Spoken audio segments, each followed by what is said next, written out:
Welcome everyone, and thanks so much for joining us today. And we've got a very interesting session prepared for you with the help of a fantastic guest presenter from ArcServe, who will be introducing to you shortly. We're going to be focusing on the latest best practice approach in the world of backup and recovery, the 3-2-1-1 strategy. It's a vitally important topic for 2021 because ransomware is surging faster than we've ever seen before. Just this week, you may have seen in the news, Linda Cameron, the CEO of UK's National Cybersecurity Centre, she's warned, and I'm going to quote her directly, ransomware presents the most immediate danger to UK businesses and organisations, from FTSE 100 companies to schools, from critical national infrastructure to local councils. Well, that's a stark reminder of the seriousness of the threat that faces us all. The stats are showing that 55% of the UK organisations have already been hit with a ransomware attack in the past 12 months alone. So let's get started right away, and we're confident it'll be a valuable, informative session today. So as we move on to the next slide, the reason the 3-2-1-1 strategy has become such a crucial topic is because cyber criminals are getting more savvy in the methods that they're using to extract ransomware payments. A recent report from IDC has warned that ransomware groups are now targeting backup systems before activating payloads on live production data. The attackers know that this is a new approach that prevents organisations from being able to restore uncompromised data, which obviously increases the chances of receiving a ransomware payment. So on our next slide. So before I go into too much detail, I wanted to introduce myself. So I'm Steve Wyatt. I work within our business development team here at EZU. We're also grateful to have Pete Marshall from ArcServe joining us today. He'll be running through a deeper dive in the world of 3-2-1-1 backups and immutability, an area that is a lot of knowledge and experience in. Want to use your time wisely today.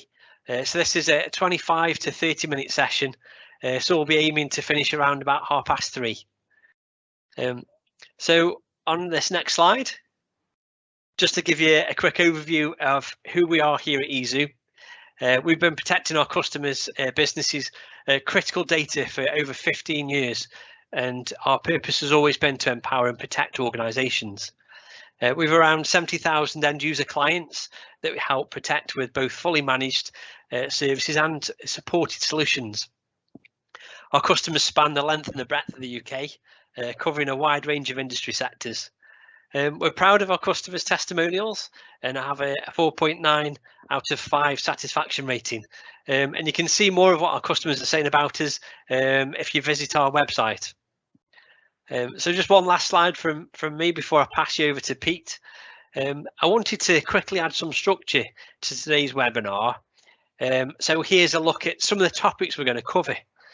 We'll run through the differences between ransomware recovery versus disaster recovery, and how the structure of today's cyber attacks mean we need to rethink the best practice approach to protect your data from different threats. To help us do that, we'll touch on the holistic viewpoint of complete ransomware protection before honing on backup and recovery with the 3-2-1-1 strategy itself. So without further ado, over to you, Pete. That's great, Steve. Thanks for the kind introduction. So I'm Pete, and I am delighted to be presenting for you today. So let's start with what is a cyber attack. Well, it's usually financially motivated, and it's an attempt to access IT systems and disable or disrupt services and take control of your data. Now, there's obvious financial impact in paying a ransom. If you do so, though, that still doesn't guarantee that you will get your data or all of your data back. And furthermore, you're going to have some form of outage. This could be short term, it could be quite a long term. It can range from days to weeks. Now, that is where the most significant cost impact is actually going to be, because for most organisations, obviously having outages of that sort of period are very, very impactful in terms of both service but financially. And of course, that's where it starts to kick in terms of the brand reputation. You know, there's customer loyalty that's at threat. You know, customer loyalty is probably to some extent never been worse than it ever was. But once you start developing fear around personal data leaks, or is there an impact to the service as a customer? Have you been let down because of this? Then clearly that's going to lead to damaged brand and more likely lost customers as well. And brand shaming can be another approach that's taken by the the targeted attack, utilizing social media to basically deliver even greater, cranking up the pressure for these organizations. So it's fair to say most organizations will have a backup plan and some form of disaster recovery capability. You know, it could be one or more of the following. We've got tape copies still in use. We've got multi-sites, potentially a cloud copy of the backups. Smaller percentage of organizations will also have disaster recovery as a service in place. The idea, of course, that if you need to fail over, you can kind of flick a switch and you're going to be spinning up systems in the cloud or a secondary location quickly. And this is really seen as an insurance policy. It'll never happen, or it's a once in a lifetime occurrence. So despite many seeing a disaster as something that won't happen, most people have taken some form of risk mitigation steps. However, ransomware protection has typically had a lesser investment. Now, it's worth actually noting that one of the reasons behind that is, in the past, it was more feasible to consider them as one and the same strategy, but there's definitely been a fork in the road, and today there's a need to look at these things differently. So a ransomware attack is significantly more likely to occur. I think we probably all agree that that's the case. And when it does occur, of course, the first question is, can we recover data and services? And assuming that's a yes, the second question very quickly becomes, actually, how quickly can we recover? Now, that's not to say that as soon as you're hit, you're in a position to start recovering. There's a lot of work that needs to be done. There's the kind of holy grail of trying to ascertain when the attack occurred, how it occurred, and the criticality of having the suitable software in place that can detect what it is that's hit to enable, clean data to be recovered. So all those processes, of course, will be ongoing, but there comes a point where data recovery needs to commence, and the faster that can happen is clearly the better. So a cloud or a second site is great for disaster, but as I said, that fork in the road, the reality is, from a ransomware point of view, if you've got many terabytes of data, you are unlikely to have 10 gigabit low latency connectivity into the cloud, or even gigabit for that matter. So the time to recover is just so prohibitive for all your data that cloud is great for disaster recovery, but it's a poor choice for ransomware recovery. And that's why immutable disk, which, immutable solutions, I'm sure everybody's heard that term more and more in the last, 6, even 12 months. And that's because it provides a viable alternative. So there's other things you can do to obviously help improve performance. Split your data stores, your data repositories of backups. Have in some solutions that support things like larger block sizes to enable faster performance. There's a whole bunch of other steps that you can take, and it's important to put those all together into a single strategy.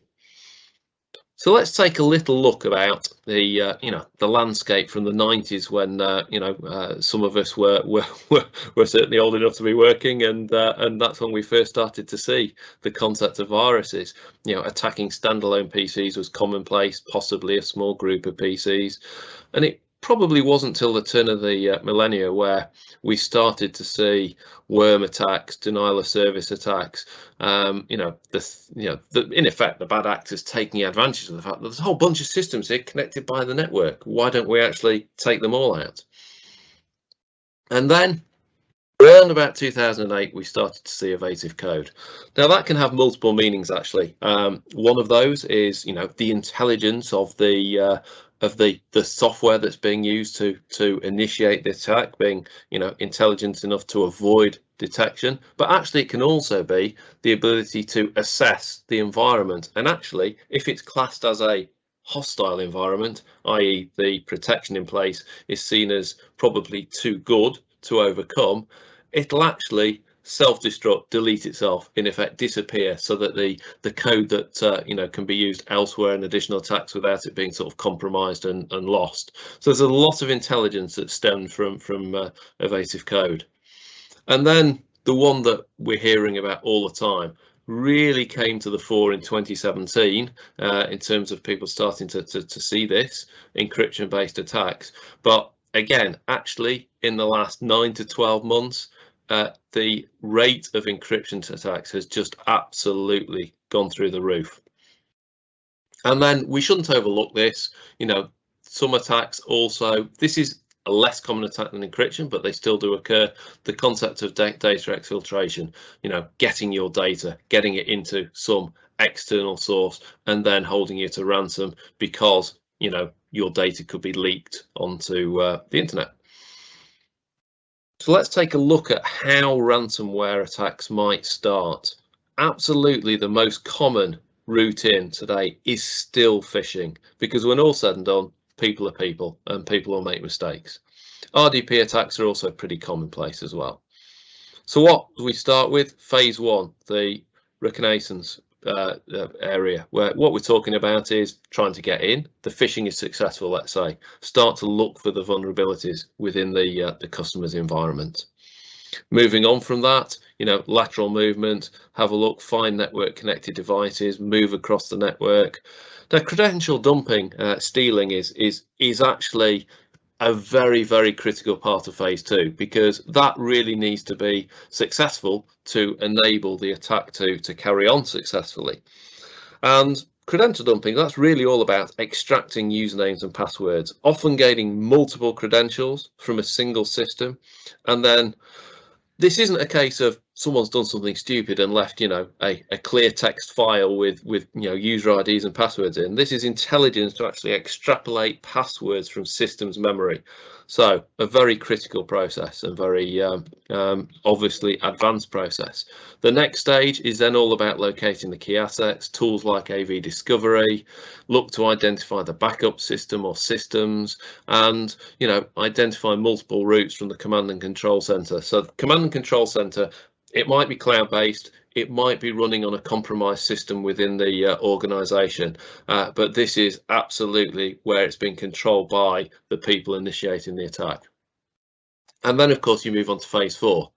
Now, what's interesting here is sometimes an attack can happen really quickly, and actually it moves from phase 1 to phase 4 in 2 or 3 days.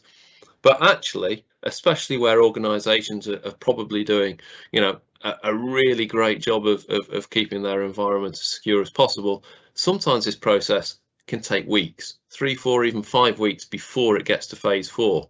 But the likelihood is that you will know nothing about it until it reaches phase 4. And that's when the really bad things start to happen. Yes, maybe copying data externally, almost certainly where possible, compromising the backup system. That might be encryption, it might be deletion. And then, this says possibly, but actually, 9 times out of 10, initiating an encryption process on live systems. And then, of course, leave the ransom note and the instructions, deposit Bitcoin at X. But if we look at the backup system, the platform there is fundamentally, it is just another application server. So just using monitoring tools is not good enough. You need active endpoint security. Today, there are next generation artificial intelligence solutions. Sophos and Trend kind of lead the way in that regard, and it's really important to have this active endpoint protection, and I would certainly say using the AI sort of next gen products to do that. Other factors that you need to take into account: the 3211, you're having air gap copies, immutable options, multi-factor authentication. If you think about it, phase 2 becomes, how easy is phase 2 to achieve if multi-factor authentication is in place, because passwords in memory is something that isn't going to be at play. So cyber attacks, this isn't a case of someone's had looked at the wrong email, phishing attack, something comes in and the code just generates and does what it does. Almost always these days, these are actively managed. There will be remote people actually carrying out this attack, knowing exactly what's going on live in real time. So you've always got your first line of defense, of course, and I'm quite sure that everybody that's listening today is going to have some, if not all of these. We're talking about typical infrastructure security here: intrusion prevention, intrusion detection, and that's alongside firewalling, filtering, virus protection, etc. And so that's an important and always remain very important part. And then you've got the last line of defense, the data protection solution, your backups, your recoveries. So you really need to be making sure you've got suitable SLAs in place. One of the problems here is too many businesses have kind of left this to the IT team, thinking that somehow they know absolutely everything. They can define exactly what the most important data is, the most important services.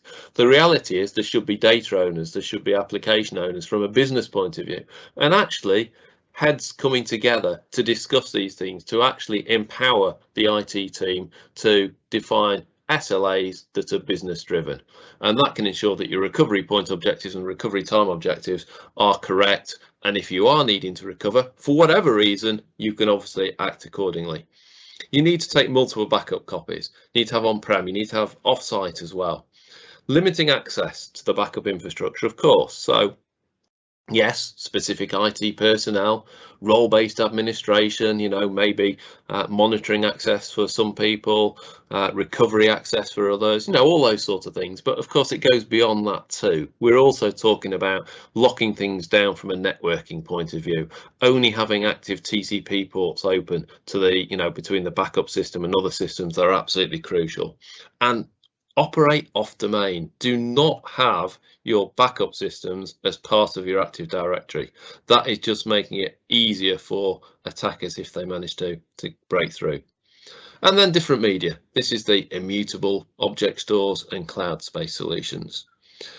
So all these things need to be considered to really get yourself into the position of a backup and recovery solution that's well equipped for these attacks. The 3-2-1-1 principle, air gaps, immutability, endpoint security that's advanced, multi-factor authentication, and look, don't forget the education needs of the organization. You have to implement a cyber aware culture, and I'm afraid that means rinse and repeat, lots of repetition, ideally perhaps using some of the software I believe that you can use these days that can simulate a phishing attack to obviously enable your users to get more experience with these things. So you get by now, I think, that we are absolutely talking not a silver bullet, but a multimodal strategy. The importance of taking all the appropriate steps. And here we are at the top, your cybersecurity. Lots of things you'll be doing already. Your complete cybersecurity solution. Potentially things like identity access management and privileged access management as well. And this is where we at ArcServe absolutely come to the fore. Orchestrated recovery, secure backup and disaster recovery, advanced implementation of 3-2-1-1 strategy with immutable storage. All these areas that enable you to have that last line of defense, able to take whatever gets thrown at it. And then you've got the processes. Multi-factor authentication has been mentioned, of course, already. Yes, disaster recovery exercises. Many organisations do those on an annual basis, but you most certainly should be doing ransomware recovery exercises, and more frequently, whether that's quarterly, monthly, that's a business decision. But most certainly, what you want is a robust and reliable means of getting through a ransomware attack, but you also want to have confidence and familiarity with that experience so that if you are under the immense pressure of an attack, then you can be confident in what you're going to be doing to overcome it. And then we've mentioned the cybersecurity training. It remains an important piece. So the traditional 3-2-1 rule, it's not just good enough anymore. We're needing this additional one, the offline and immutable option as well. And if we look at a very dumbed down topology here, but of course the business is nothing without the users, but of near equal importance is the applications and the data that the users are utilizing to do their jobs. You've got the backup server with the backup software, and that's all within, say, the core data center. And then the off-site copy, that could be a second site for organisations that have got multiple sites and sufficient bandwidth. Some of these organisations, of course, will have 2 active sites, active, with reverse replication and more advanced features such as that. For other sites, single site, it's a cloud-based solution to ensure you've got that off-site copy. So here we have the 3 copies. And this is important. This is the primary copy here, and you might be utilizing some kind of storage area network or similar, and you might be doing replication with that and snapshotting, and maybe it's asynchronous, maybe it's synchronous replication. Doesn't matter. That's still only one copy of the data. So copy number 1, copy number 2, copy number 3, and then you need to have 2 copies on different media. So here we are, we've got production systems, and here we are, we've got a remote cloud service. You need to have at least 1 copy at a second location. Again, this is where the cloud bit comes into play, or second site. And here's the immutable. And you can see here, your immutable solution should be as close to the live data as possible, because you want to maximize performance of recovery. And there's challenges involved. Tape, we've mentioned, could play a part, but the trouble with tape is you need to bring it back to site. The recovery point objective is not going to be as good. Also, that holy grail, when did the breach occur? You do a recovery, it turns out that actually you've got severe infection with what you've recovered. You may be trying to recover from a preceding point, and then you've got to bring more tape. It could go on for quite some time. Cloud copies we've covered, unlikely the performance is going to be suitable, because simply put, the bandwidth isn't going to be there. Immutable copies, a great solution, but typically very costly. Most solutions from an immutability point of view have traditionally been healthy 6-figure sums. And that's not the only answer either on its own. So you need multiple approaches and traditionally multiple vendors to put this all together.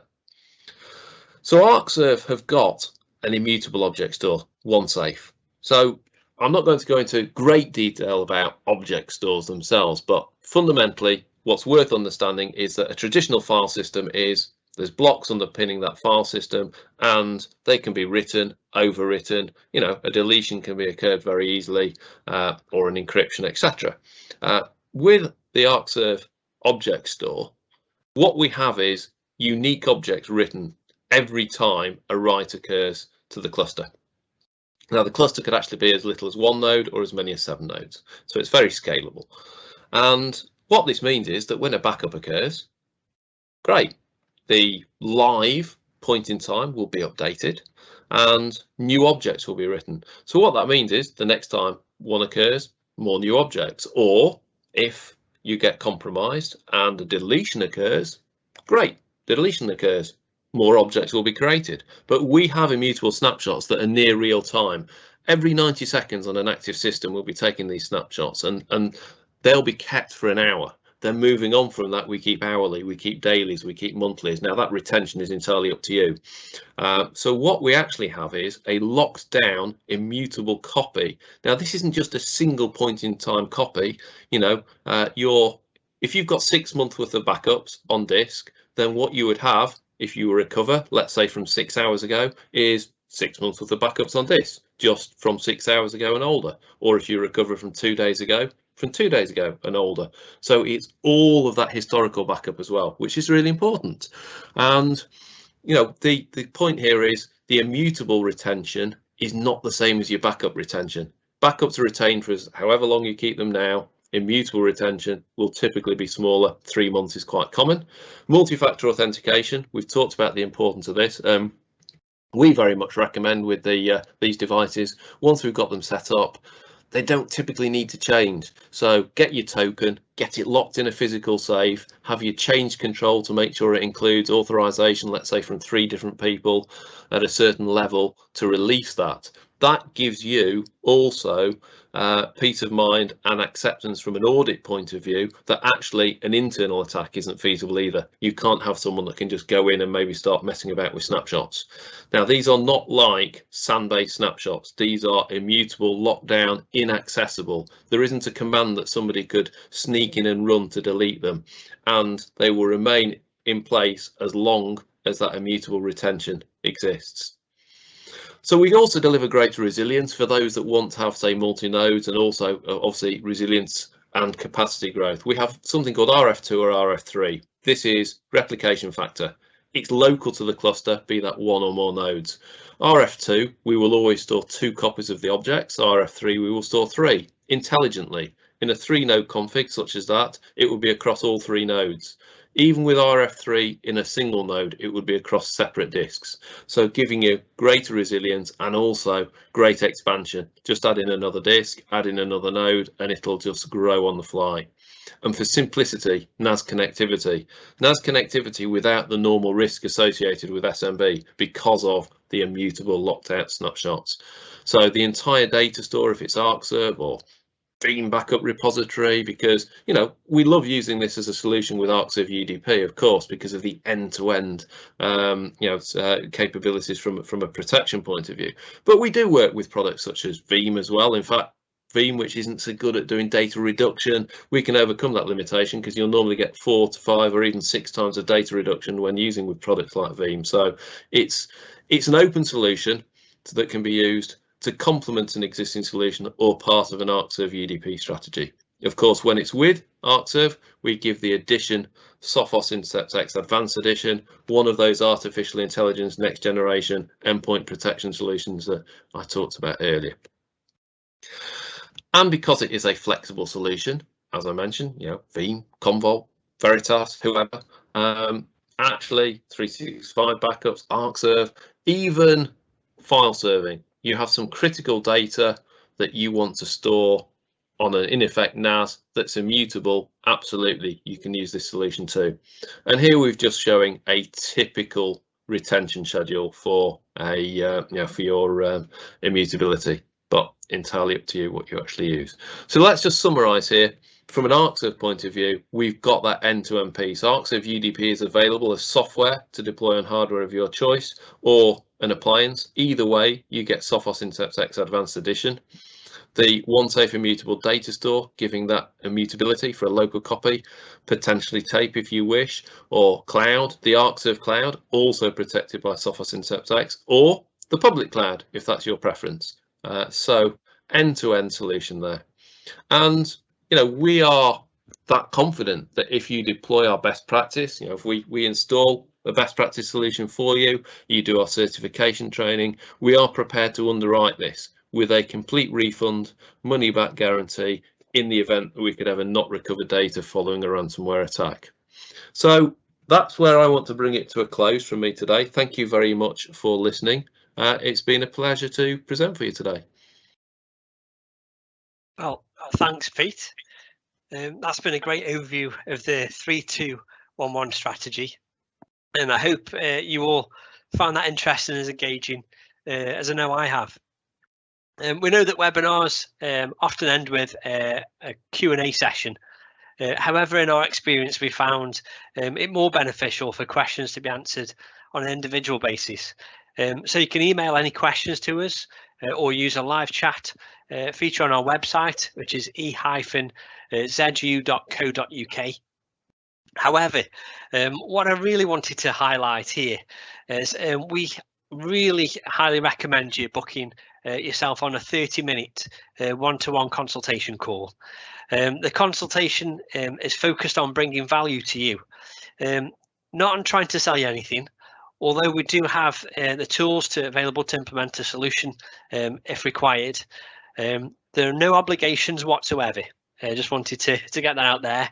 It's all about understanding your own environment to help you identify your own vulnerabilities or indeed your strengths.